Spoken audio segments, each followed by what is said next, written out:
నమస్కారం. జగిత్యాల జిల్లా సమగ్ర సమాచార లేఖకు స్వాగతం.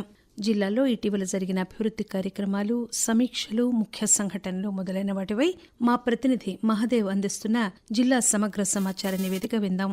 రాష్ట్ర ప్రభుత్వం ప్రతిష్టాత్మకంగా నిర్వహించదలిచిన సమగ్ర కుటుంబ సర్వే జగిత్యాల జిల్లా వ్యాప్తంగా ప్రణాళికాబద్దంగా చేపట్టినట్లు జిల్లా కలెక్టర్ సత్యప్రసాద్ పేర్కొన్నారు. అధికారులు ఇచ్చిన మ్యాప్ ఆధారంగా జిల్లాను 4 జోన్లుగా విభజించి అధికార సిబ్బంది సమన్వయంతో వివరాలు నమోదు చేయాలని ఆయన కోరారు. మార్క్ఫెడ్ కేంద్రాల ద్వారా మొక్కజొన్నలు, సీసీఐ కేంద్రం ద్వారా పత్తి, సోయాబీన్, కందుల సేకరణ జరుగుతున్నట్లు ఆయన వివరించారు. ఈనాం విస్తరణ, మామిడి మార్కెట్ నుంచి కాయల ఎగుమతికి దీర్ఘకాలిక చర్యలు కూడా చేపట్టినట్లు వివరించారు. అధికారులు సమన్వయంతో పనిచేస్తూ జగిత్యాల జిల్లా అభివృద్దికి బాటలు వేయాలని కేంద్ర హోంశాఖ సహాయ మంత్రి బండి సంజయ్ అన్నారు. జగిత్యాల, కరీంనగర్ జాతీయ రహదారి నుంచి మేడిపల్లి మండలంలోని కాచారం వరకు 25 కోట్ల రూపాయలతో చేపట్టనున్న రోడ్డు విస్తరణ పనులకు శంకుస్థాపన చేశారు. Jagtial urban development authority JUDA ఏర్పాటు చేస్తూ ప్రభుత్వం ఉత్తర్వులు జారీ చేస్తుందని జగిత్యాల జిల్లా కలెక్టర్ తెలియజేశారు. జిల్లాలోని 5 పట్టణాలు, 294 రెవెన్యూ గ్రామాలను కలుపుతూ జూడా ఏర్పాటు చేశారు. దీంతో జిల్లా మొత్తం జూడా పరిధిలోకి వచ్చిందని జగిత్యాల, కోరుట్ల, మెట్పల్లి, రాయికల్, ధర్మపురి పురపాలక సంఘాలతో పాటు 20 మండలాలను జూడా పరిధిలోకి చేర్చామని చెప్పారు. జిల్లా వ్యాప్తంగా 5 నియోజకవర్గాల్లో ఉన్న 18,000 మత్స్యకారుల అభివృద్దిపై ప్రత్యేక దృష్టి సారించినట్లు మత్స్యశాఖ జిల్లా ఇన్ఛార్జ్ అధికారి విజయభారత్ తెలియజేశారు. రాష్ట్ర ప్రభుత్వం సహకార రంగానికి అనేక ప్రోత్సాహకాలు అందిస్తుందని ప్రభుత్వ విప్ లక్ష్మణ్ కుమార్ చెప్పారు. జిల్లా సహకార శాఖ ఆధ్వర్యంలో జగిత్యాల ప్రాథమిక వ్యవసాయ సహకార సంఘంలో 71వ అఖిల భారత సహకార వారోత్సవాలను ప్రారంభించారు. అధికారులు, ప్రజాప్రతినిధుల సమన్వయంతోనే అభివృద్ది సాధ్యమవుతుందని నిజామాబాద్ ఎంపీ ధర్మపురి అరవింద్ అన్నారు.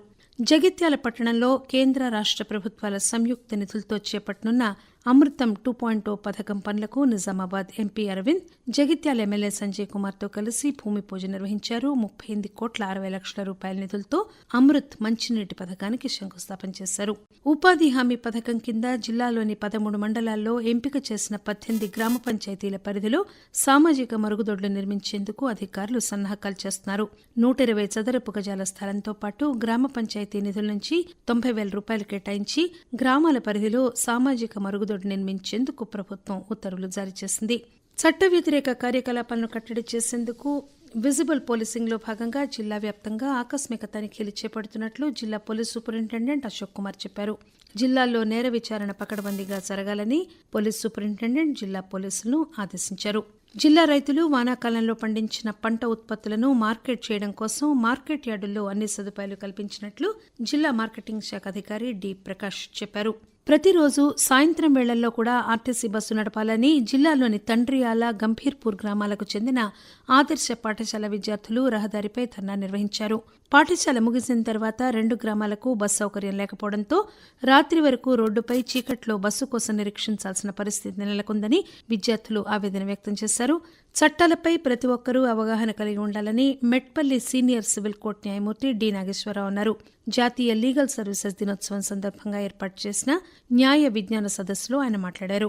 10వ తరగతిలో మెరుగైన ఫలితాల కోసం జగిత్యాల జిల్లా విద్యాశాఖ ప్రత్యేక తరగతులు నిర్వహిస్తున్నట్లు జిల్లా విద్యాధికారి జగన్మోహన్ రెడ్డి తెలిపారు. కార్తీక మాసం సందర్భంగా జగిత్యాల జిల్లా భక్తజన సంద్రంగా మారింది. జిల్లాలోని శైవ వైష్ణవ దేవాలయాలు భక్తుల కార్తీక మాస పూజలతో కిటకిటలాడుతున్నాయి.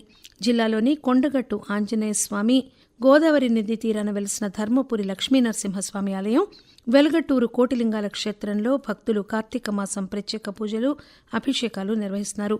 గోదావరి నదిలో పుణ్యస్నానాలు ఆచరించి దీపదానాలు చేశారు. భక్తుల రద్దీ దృష్ట్యా ఆర్టీసీ ప్రత్యేక బస్సులు నడుపుతుండగా దేవాలయాల్లో భక్తుల దర్శనానికి ఇబ్బంది లేకుండా అధికారులు ప్రత్యేక చర్యలు చేపట్టారు.